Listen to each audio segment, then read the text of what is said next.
அனைவருக்கும் வணக்கம். என் பெயர் ராகினி, செயின்ட் ஜேம்ஸ் பள்ளி. இன்றைய தலைப்பு குழந்தை வளர்ப்பில் பெற்றோர்களின் பங்கு.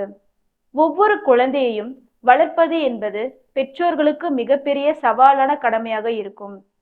அவர்களின் ஆரோக்கியம் முதல் அவர்களின் எதிர்கால வாழ்க்கை வரை எல்லாவற்றையும் பெற்றோர்களே முன்னின்று கவனிக்க வேண்டும். அந்த வகையில் உங்கள் குழந்தைகளுக்கு மரியாதையை கற்பிப்பது அவர்களின் எதிர்கால வாழ்க்கைக்கு மிக அவசியம். ஆனால் குழந்தைகளுக்கு மரியாதை கற்பிப்பது மிகவும் கடினமான வேலை. மன்னிப்பு, தயவு செய்து, நன்றி போன்ற கண்ணியமான வார்த்தைகள் மற்றும் வெளிப்பாடுகளை பயன்படுத்த உங்கள் பிள்ளைகளுக்கு கற்றுக் கொடுக்க வேண்டும். மரியாதை என்பது அவர்களின் செயல்களில் மட்டுமல்ல, மற்றவர்களை பார்க்கும் விதத்திலும் காட்டப்படுகிறது என்பதை அவர்களுக்கு விளக்குவது அவசியம். உங்கள் குழந்தை உங்களுக்கு நண்பர் அல்ல.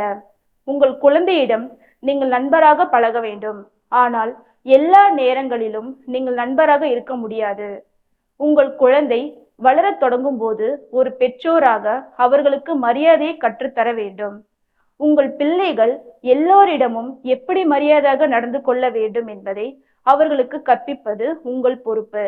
ஏனென்றால் நீங்கள் அவர்களின் ஆசிரியர், வழிகாட்டி மற்றும் அவர்களின் பயிற்சியாளர்.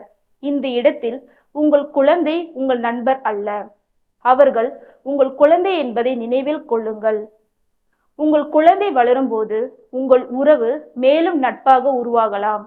ஆனால் சிறு வயதினராக அவர்கள் விஷயங்களை கற்கும் வயதில் இருக்கும்போது நல்ல வழிகாட்டுதல் தேவைப்படுகிறது. மரியாதையுடன் அவர்களை திருத்தவும். உங்கள் குழந்தை அவமரியாதையாக பேசுவதையோ மற்றும் நடந்து கொள்வதையோ நீங்கள் கண்டால் அவர்களிடம் உங்கள் குரலை உயர்த்தி பேச வேண்டாம். அவர்களை திருத்தும் போது கத்தவோ திட்டவோ தேவையில்லை. அந்த நேரத்தில் நீங்கள் மரியாதையுடன் நடந்து கொள்ள வேண்டும். நீங்கள் மரியாதையுடன் நடந்து கொள்வதன் மூலம் அவர்களுக்கு மரியாதையை கற்பிப்பதற்கான வாய்ப்பாக இதை பயன்படுத்தவும். அவர்களை திருத்தும் போது கத்துவது அல்லது முரட்டுத்தனமாக நடந்து கொள்வதால் எந்த பயனும் இல்லை. உண்மையில் இது விஷயங்களை மோசமாக்கும். சரி மற்றும் தவறு இடையே வேறுபாடு, எது பொருத்தமானது என்பதை பற்றிய தெளிவான உணர்வை உங்கள் குழந்தைகளுக்கு கொடுக்க வேண்டும். ஒரு நல்ல ஆசிரியராக இருப்பதற்கு நீங்கள் அவர்களை அவமானப்படுத்தவோ கத்தவோ தேவையில்லை.